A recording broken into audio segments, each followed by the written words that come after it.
Who is Sarah Elizabeth Boo, DDS?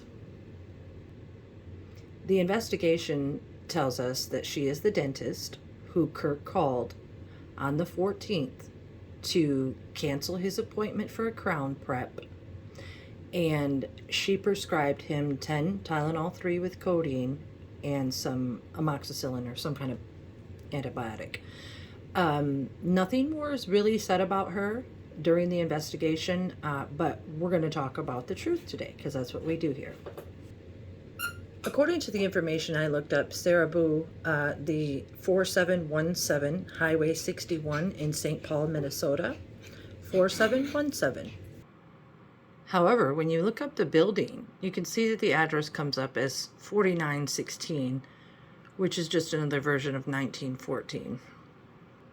So as with the others, there's either two identities or hidden information. Let's carry on. I'm not going to read all this. Pay close attention because it says that the second prescription Kirk Johnson received on 4/14 was from Sarah Boo. She's in White Lake, Minnesota. This prescription that they say was received on the 14th was found discarded in the concert hall A2 garbage can. The contents were thrown away as if not needed. Couple of interesting things, you guys. The Tylenol 3 with codeine is not from the infamous Walgreens, of course. It's from CVS on, Galpin Avenue.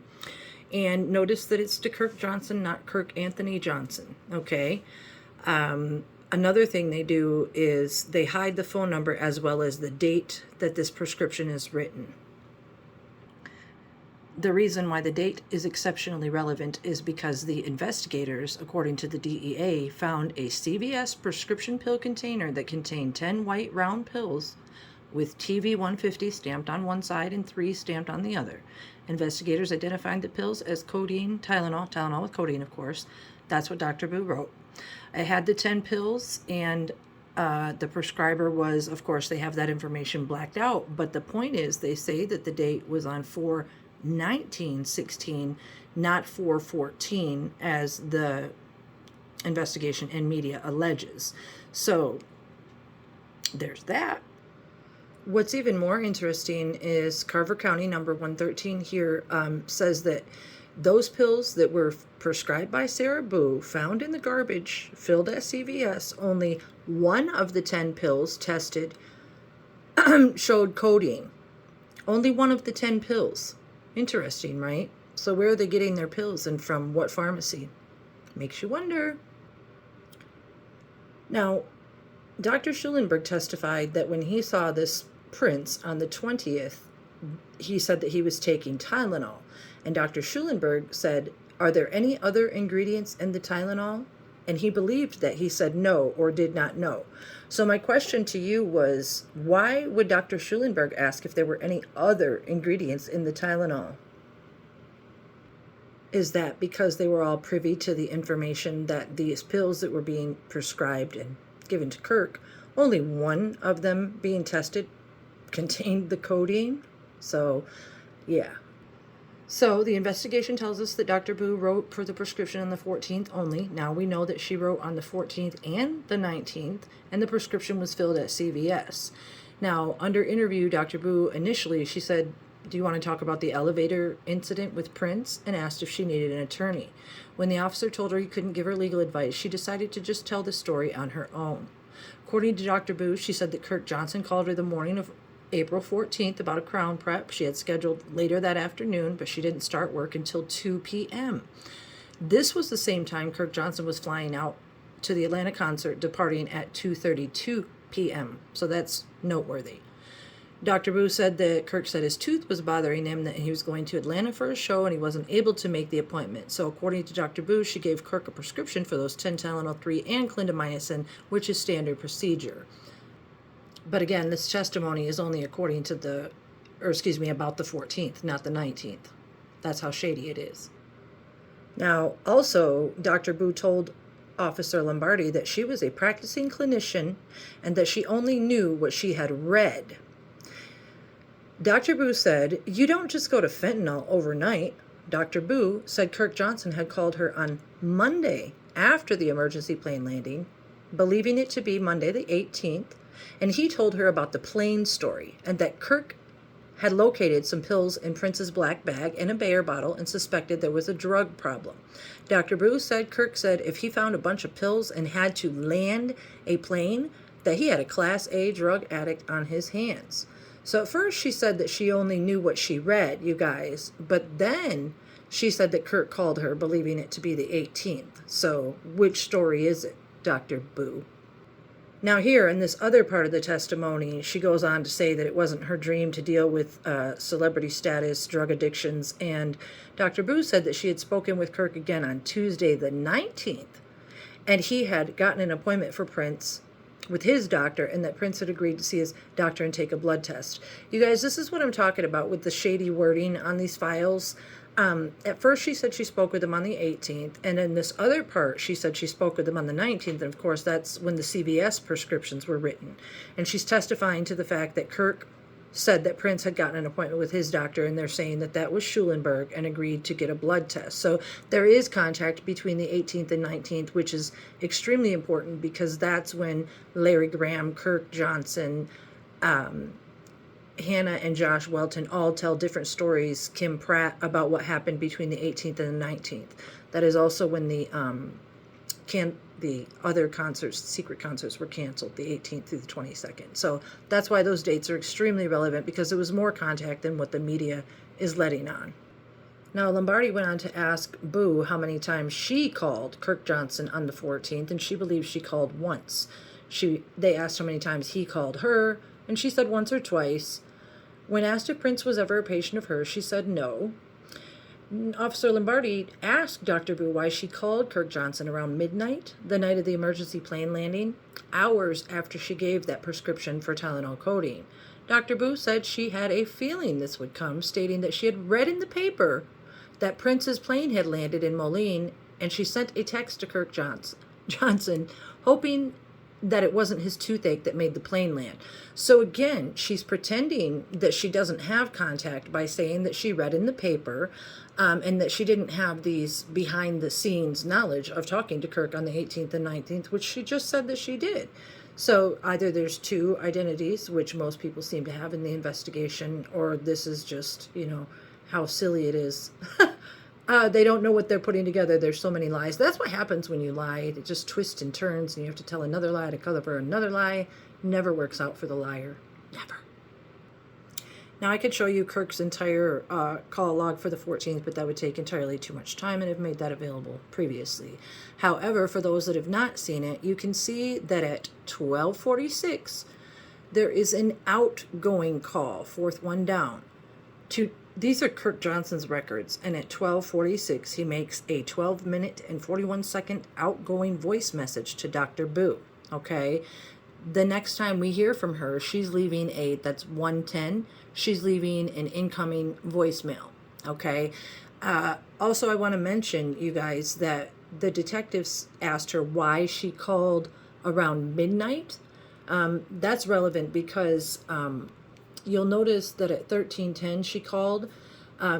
Kirk Johnson's records were said to have been deciphered, in UTC time, which was, I believe, 5 hours ahead of Central Time. So they got this stuff all twisted. Got to watch all the videos to find out the deets. Can't get distracted. The point is, Kirk Johnson called her and left a 12-minute and 41-second voicemail on the day he was supposed to be calling to cancel an appointment. And then, she contacted Schulenberg, and then here at 1:03, Schulenberg actually makes incoming calls too, but we discussed that on his file. So let's move on Dr. Boo. Here's what I meant on the UTC time around midnight, because 1938 would be 7:38.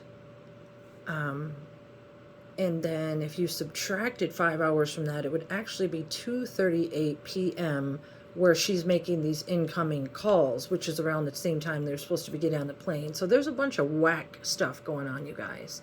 I want to point out something while I'm right here. It has nothing to do with Dr. Boo, but I've mentioned before. I got a phone call. Sorry about that. It threw me out of whack. the detective asked Sarah Boo why she called around midnight, and the other detective saying that Kirk's records had to be deciphered in UTC time. We can't trust any of these times that they're providing us anyway, I believe is where I was going with that, you guys. Oh, and then Theo London, that's what I wanted to say. Theron McConaughey, that's Theo London, you guys. And what was interesting that is on Kirk Johnson's phone records for the 14th, they show all the calls and everything, and then here beside Theo's name it says criminal history. So I had mentioned that before, but I don't think I showed it. So I found that interesting because Phaedra was said to have been vetting people, and I thought it was noteworthy that I don't know, it was Mariah Brown or somebody that said that Phaedra got Theo ousted and got herself put in there, and it's interesting that it says criminal history. So anyway, sorry, back to Boo. According to Boo, Kirk had told her that Prince's upcoming appointment, that would be the 20th, was with Kirk's doctor, Schulenberg, and on that same day as the Atlanta concert, Kirk's doctor gave a prescription for 15 Percocet. They must have been talking about the 14th, pardon me. Dr. Boo said a person doesn't get 10 Percocet and then start frothing at the mouth. That's an extremely telling statement, because that means that Kirk told her that this Prince person was frothing at the mouth. Otherwise, why would she give that detail? Dr. Boo told Lombardi that she didn't understand why Prince and Kirk Johnson would be at Walgreens picking up a prescription if Prince already had a bunch of fentanyl or whatever it was. That's what Dr. Boo had said. And then she went on to say that Kirk Johnson told her he was really sorry he got her into it. Aren't those some very interesting details, you guys? She knew that why would they be there on the 20th picking up pills if they already had a bunch of fentanyl? So very telling statements, you guys. Combine that with the pharmacist Andrew Reinhardt's calling from New York 28 times beginning at noon to 12:50 on the 21st. He says that he read in the paper, or heard on the news is what he said, that that Prince had died at noon. And that wasn't true because East Coast time, it wasn't announced until 1 o'clock p.m. So tell me I'm wrong. Prove me I'm wrong. You can't. Love you anyway. It's not Dr. Boo, but check it out. Kirk said that he did not know if Prince had a prescription and did not have any other information regarding where Prince was obtaining the pain medication. It's just a hilarious statement considering that he was the one getting it all and doctor shopping and picking it up and being seen on camera doing so. Now, here it says the doctor told Kirk that there was evidence that Prince was on something during the appointment on 4/20. He told the doctor, Schulenberg, that he was taking Tylenol, but according to Kirk, Prince said he did not know what kind. So to me, you guys, it kind of insinuates, though there was some prescription found in the trash on the 19th, we of course hear that there was one written on the 14th. So, and then the BCA evidence showed that only one of those pills one of the pills tested positive for codeine. So what did the other 9 test for? This is some really clandestine stuff, you guys, very clandestine. And the reason I mentioned Kirk on Dr. Boo's video is because he's the one getting all the drugs. Here is the, in the investigation, they give us this Health Information Designs, Inc., top left corner, as evidence that these prescriptions were written. You can see here it says the fill date is 4/14/2016, and down at the bottom it says that the St. Paul CVS is an LLC doing business as CVS Pharmacy, Galpin Avenue. That's the one they picked up the prescription at, and I just find it really, really intriguing, you guys. I don't know. Like I said, I might play a lawyer on YouTube, but how does a pharmacy run on an LLC and a DBA? That is too much undercover right there. That's clandestine as I don't know what. This is just a little short video, you guys, but there, number 114 in the middle, or 113, pardon me, the second one down, was the contents of the prescription bottle in Kirk Johnson's name and marked acetaminophen codeine, prescribed by Dr. Boo. The bottle was located in the garbage can of the concert hall. One of the 10 pills tested showed the pill contained codeine. So what I'm saying is if she prescribed these on the 14th or the 19th, The ones prescribed on the 19th were found discarded in the garbage can, and only one of them tested positive with codeine. You know they're not telling you about all this stuff in the media. And just to go on and show you guys while we're here, this other number 14 is Target brand vitamin C bottle located in the suitcase with the name tag Peter Bravestrong. That's who they try to say was Prince's, but it's Peter Bravestrong. The contents of that bottle had the 49 whole and 3 half white oblong pills that were stamped 853 Watson. It says one of the pills was tested, which showed the pill contained fentanyl and lidocaine, another synthetic pill that looked like hydrocodone but wasn't. Now, why I'm saying that, you guys, is because people that pick up their magazines and, you know, try to get the scoop from there, they're not getting it. You have to come here and get the undercover details. And this is 39 years worth of love and work and effort to get the truth out there. This video is about Dr. Boo. I'm going to make others about Marone and Julia Ramadan and Natalia Phillips. So you guys come back and watch. Please like and subscribe.